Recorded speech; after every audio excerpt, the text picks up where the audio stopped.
first of all, hi, and thank you so much for taking the time to chat with me about your new album. How are you doing? Yeah, I'm all good. You're welcome. How are you? I'm also fine, thanks. Your new album, The Witch of the North, is being released in some weeks, I guess. How are you feeling about the upcoming release? Is it a bit double given the situation? Yeah, a little bit. I mean, I'm super excited still, I'm just waiting for everyone's reaction, and I can also, of course, see it online. But yeah, of course, I would love to actually go on stage with the new songs.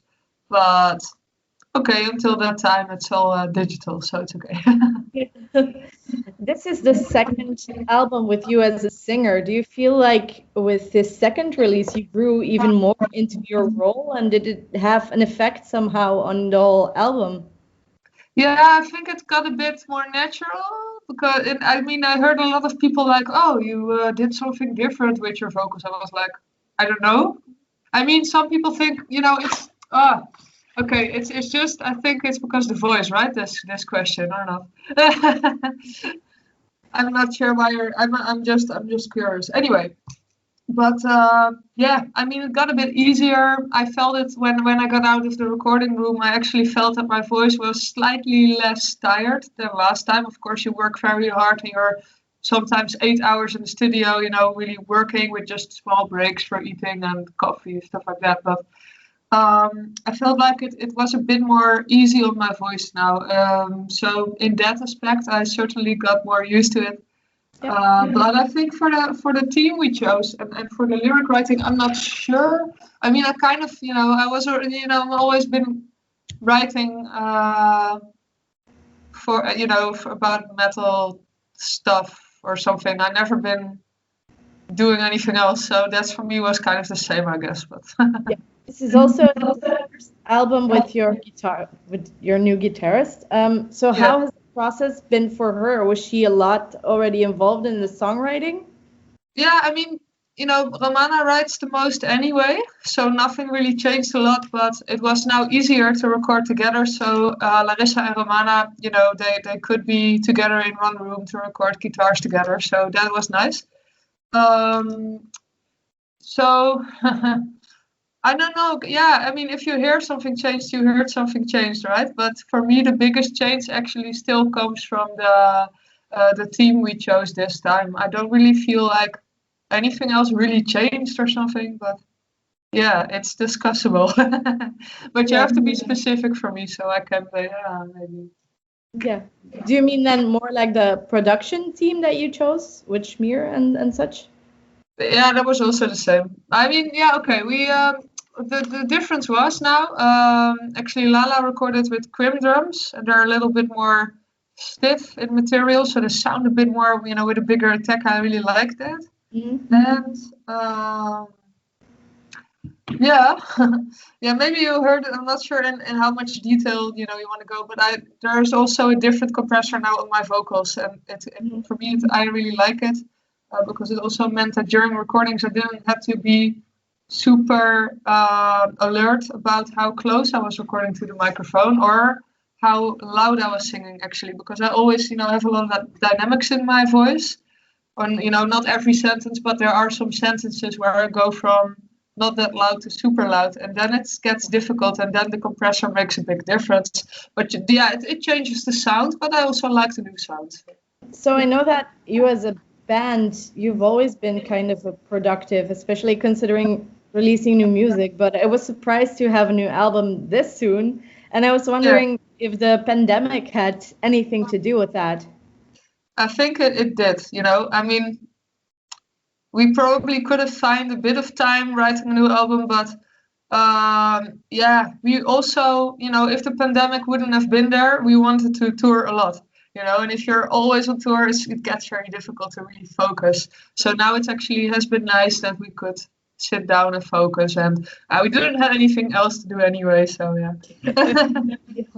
Yeah, it's actually, for me, this is quite interesting because back in the days of the beginning of heavy metal, bands like Black Sabbath, they released albums like in between 6 months, and so which now is very crazy, I guess.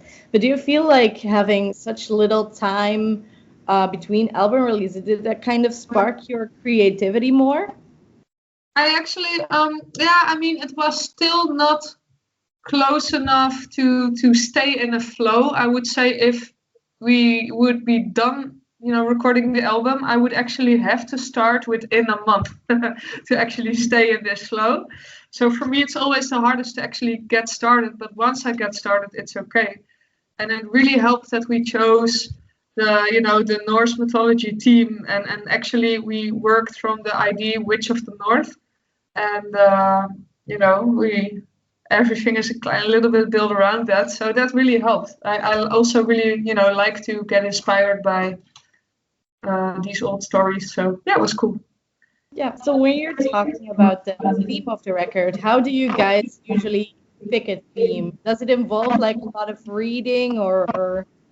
Yeah, actually the picking of the theme was kind of spontaneous because Romana just played a riff and it sounded a bit Amon Amarthis maybe, so a bit Viking metal stuff, and we didn't change into a folk metal band, but it did inspire us to say, hey, you know what, Witch of the North, let's do that. And it's in the beginning because they, I'm not there, usually because I live in the Netherlands and they're in Switzerland, so she just called me up one day and was like, hey Laura, can you write a song about Witch of the North? Oh, okay. What do you mean? And just the Norse team, maybe druids, maybe the mythologies. Anyway, so I was like, okay, let's look, because for me that was kind of new, and they never write lyrics. They have ideas, but they always say, hey Laura, just try, but it was fun, and I really looked into it because I had to, because I don't know all the details, so I really read into it a lot. Yeah. And all the puzzle pieces fell together because I actually found out that Freya sometimes was believed to be giving the power of looking into the future to witches, as she's also the goddess of love and war. So yeah, I thought it was pretty cool. So I took her as the Witch of the North. What sorts of stories are there on the record? Are there a lot of is it one narrative, or are there stories based on the same theme? Yeah, there are a lot. Okay. There are a few songs a bit different, but most of them are Flight of the Valkyries is about Valkyries, obviously. We have the Lady of the Woods. It's kind of like a Norse succubus, and I was like, oh, it would be so cool to have a song about the succubus.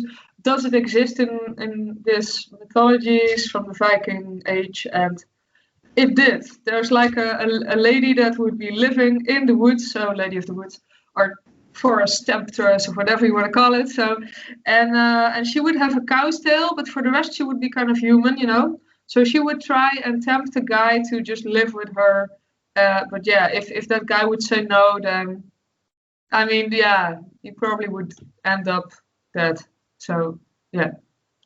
Yeah, and I thought it was cool to write about that. Anyway, and the 9 worlds is Ragnarok, but yeah, there are a few different ones. So I actually took a little bit of inspiration from The Witcher, and it's The Witcher, the series on Netflix. Okay, cool. So it's a really cool, character, and that actually slays monsters, and he makes potions and stuff like that, and then he's kind of trained as a monster assassin, kind of, you know what I mean? So that's cool. And in the stories, in the books or the series or the game, whatever you know it from, there is this also a witch called Jennifer, and the story is kind of based on it, or maybe just taking inspiration from it, So and to keep it a little bit Norse, I know there's this one scene at some point she is at the sea, and she's kind of crying because she can't get a baby, and it's sad because she gave that all up to be able to be a witch, to use her powers. So that's stated ritual, and now I kind of spoiled the story for people that still want to watch the series. But okay, it's just one little part of the story, so it's okay, I guess. You can still watch it. But I really like that, and I kind of sneakily put in 1,000 lakes in there, because in Finland it's the land of 1,000 lakes, so it's also kind of like that areas. And, Yeah. but yeah, I tried to stick to the theme, but I didn't always do it. How important is it for you to have this kind of, especially with The Witcher, you have kind of this visual aspect to it, aside from the books and stuff like that. So I guess it's maybe easier to write it about it, isn't it?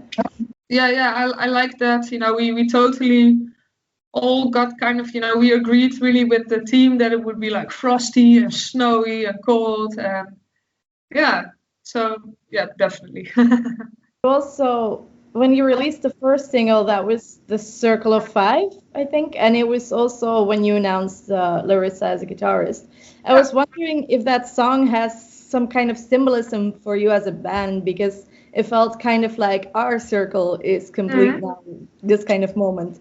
Yeah, it was a bit early, maybe. Okay, if you look at it, on the timeline, okay, she just entered the band, so it's a bit early to, and yeah, a bit weird to say, oh, it's definitely now Circle of Five is complete. But okay, to be honest, it does feel like that now. We're really happy now with the lineup. It's really cool.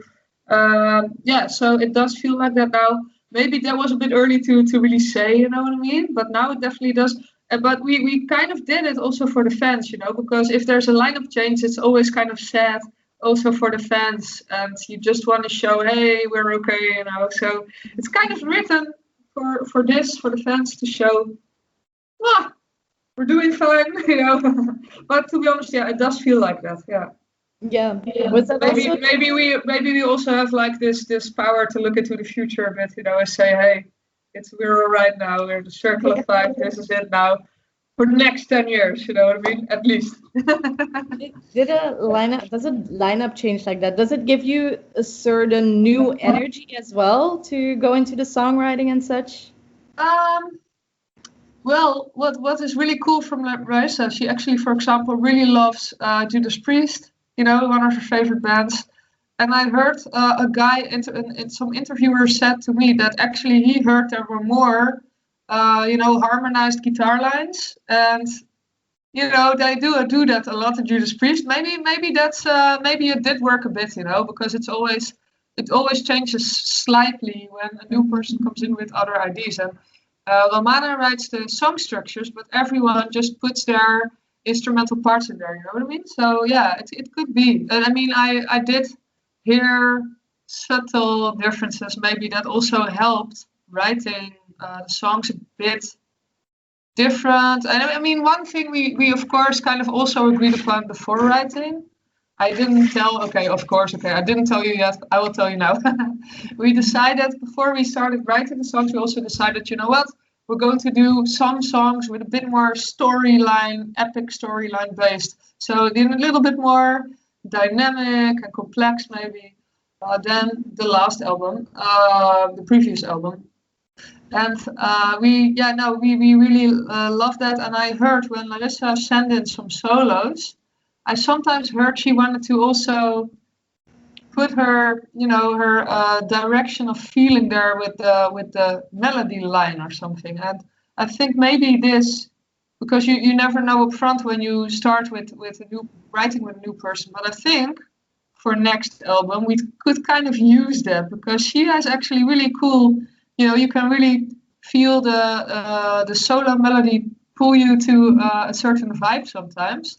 And I think she's good at that. So it would be cool to try even a little bit more to do that for the next album maybe. But yeah. There's also a couple of songs that I want to discuss. First of all, so you mentioned that The Witch of the North kind of was a song that sparked the theme for you guys. But why did you end up picking that song as a title track?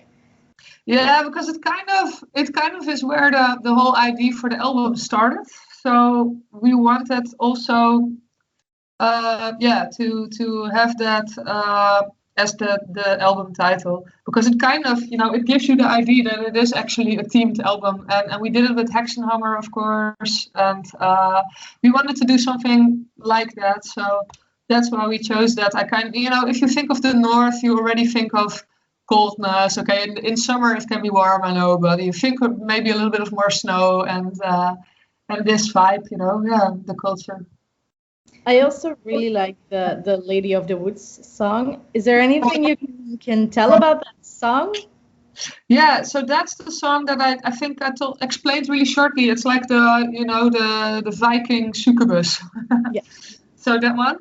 And it's kind of special because Robana really would loved already for a while. She really wanted to have her father on one of the songs because he is a professional opera singer in the Opera House of Zurich. So that's really cool. And yeah, this song was, kind of perfect for him to do some really cool backing vocals, harmonies, and yeah, I think it turned out pretty cool for this song, especially because it gives such a yeah, an epic vibe. It's a bit more dramatic now, you know what I mean? He has a very dramatic operatic voice, so that's cool. Yeah. Yeah, that was also like one of my questions, who was doing the backing vocals in there, but that's super cool that it's like so well in a way. So yeah. Yeah, and we always want to have a ballad, so that's also, the ballad of the album. Yeah. So on this album, you're also covering The Hall of the Mountain King by Sabotage.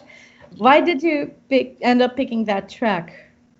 Because yeah, again, it's super storytelling and very dynamic, and it's very well written song. It's one of my favorite songs. And yeah, if you also listen to what happens instrumentally, it's good. It's just a really good song. So we were actually having trouble a little bit choosing a song, but then I said, hey, maybe this one. And we also love to sneak in a lot of mountains. You can see them on the cover. It's in the Circle of Five song. I kind of already written about. Yeah, we were flying over the mountaintops or something like that. So it kind of fit all together because it's Hall of the Mountain King, and it kind of fits the vibe. So we kind of took the freedom to not only take the upper northern regions. We actually Druids are also, there's a little bit of Celtic in there, you know what I mean? But we chose that to mix it up a bit, and yeah, it just fits. It fits the concept. Yeah. Was it important for you guys that the cover song this time would also fit with the theme of the album? Yeah, I mean, yeah. You kind of don't want to break the vibe because, we do have one like super epic metal hymn instead of like a really epic storytelling one. It's We Stand as One. But yeah, when I got this song sent, I always have like a list ready of things that I could write about, and most of the times it's just easy for me because then I can pick one theme that I want to write about, and just for that song. But this was kind of a spontaneous thing because when I heard it, I was like, yeah, but I just have to make it a metal hymn, you know what I mean? So I kind of this is kind of the weird songs on the album, but it's just what was your question even? I'm talking way too long. I don't even remember myself. Oh dear. Well, what was the question? Anyway, I went with that one spontaneous, and it's the metal hymn, the obligatory metal hymn on the album. Was there any songs that were challenging for you to sing or to write the lyrics for, or was it all pretty? I mean, it's let me think. I mean, I always kind of take it as a challenge, you know what I mean? I want to try to make it the best song I ever written, and it doesn't always happen as easily, right? So I think the most difficult song has probably been Nine Worlds, because actually it turned out very nice, but in the beginning I was just not sure what to do because it was a bit weirder song than the rest. I was like, oh shit, what do? But then again, those are always the songs that turn out very nicely because in the end, you fix it as much as you want, so everyone's happy with it, you know what I mean? And then you still have these surprising parts in it. But I really like about that song that's really dynamic and surprising, but it has the catchy chorus or something. So I like the combination, and it turned out better than I expected from the beginning. Actually, it turned out better than everyone expected it not to turn out. You know what I mean? So it is one of these weird songs. But I mean, yeah, I take everything kind of as a challenge. So you could better almost ask me I mean, yeah, some songs I really had to practice because it was very high, and I wanted it to sound not so screechy, but a little bit more, chest voice, a bit more warm in there, but high though, and that was difficult. That was a challenge to practice that before recording. But in general, I would say I just take everything as a challenge. You can better ask me, hey, which song wasn't, Yeah. Was there an easy song for you too? Was there an easy song? The cover. I just only had to copy it. No, that was actually, I also had to practice that one. Yeah. So I also really like the cover art, and I think because I know you as a band like Judas Priest in general, so this cover art, of course, has worked with Judas Priest. Was that somehow an important factor in deciding the cover art? Yeah, it was. We always had the same artist actually until this album, and that was because he wasn't available. Oh. But so, well, what can you do? What can you do? Nothing. But yeah, it is really cool that he also did Firepower for Judas Priest, and he did some artwork, I think, for Battle Beast, I think, and Beast in Black. I'm sure about the Beast in Black. I'm not sure what he did for Battle Beast, but anyway, he has some really cool stuff, and he did a perfect job because he totally got this atmosphere we wanted for the storytelling stuff. He totally got that on the cover. Plus, we always really loved the Manowar, like, American or Marvel, like, comic stuff. You know what I mean? That you're like heroes on the cover. So he got it. He nailed it. So yeah. Now I guess I can't really ask about shows, unfortunately. But do you have any further? Yeah, I could. Yeah, but the answer will be indeed disappointing. There's still nothing planned yet. We actually think it's probably all going to be 2022. But hopefully we can do at least part or maybe the whole tour even that we're going to do with Primal Fear, starting in the autumn and then going into the next year also. So. Are there any songs you are especially looking forward to from this record to play live? Yes, there are even songs yet from last album that I'm looking forward to finally play live. Yeah, I'm definitely wondering how this metal hymn is going to come across live. You always have to kind of wait for it to, you know what I mean? But yeah, that would be really cool. And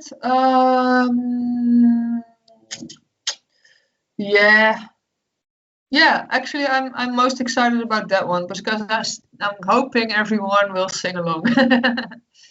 That's always fun. At least people have a lot of time to practice the songs now before. Yeah, so. And I think we're going to play Necronomicon live. We didn't do that yet, and that's actually from last album, and it's a pretty energetic and dark album. So I hope for some mosh pits, for some energy in the crowd. So yeah, those are things that I'm looking forward to again. Yeah. Do you guys have any other plans? Are you going back into songwriting mode after you've released this, if there are no shows, or? Probably, yeah, I mean, it would be weird to go again without any shows, but, if some kind of weird variant of Corona takes over and we all need new vaccinations and it takes another year, probably. But hopefully not, you know what I mean? Hopefully we can now just really tour a lot, actually. But we'll see. I mean, it's not that I don't like it. So if we do another album in the next year, I would be okay. I would like it, yeah. Yeah, all right. I think that's it for my questions. Do you have any last thoughts you still want to share with people? No, not really. I mean, check out Facebook and just keep an eye out on when we go on the road again. And yeah, listen to that new album, of course, the 28th of May.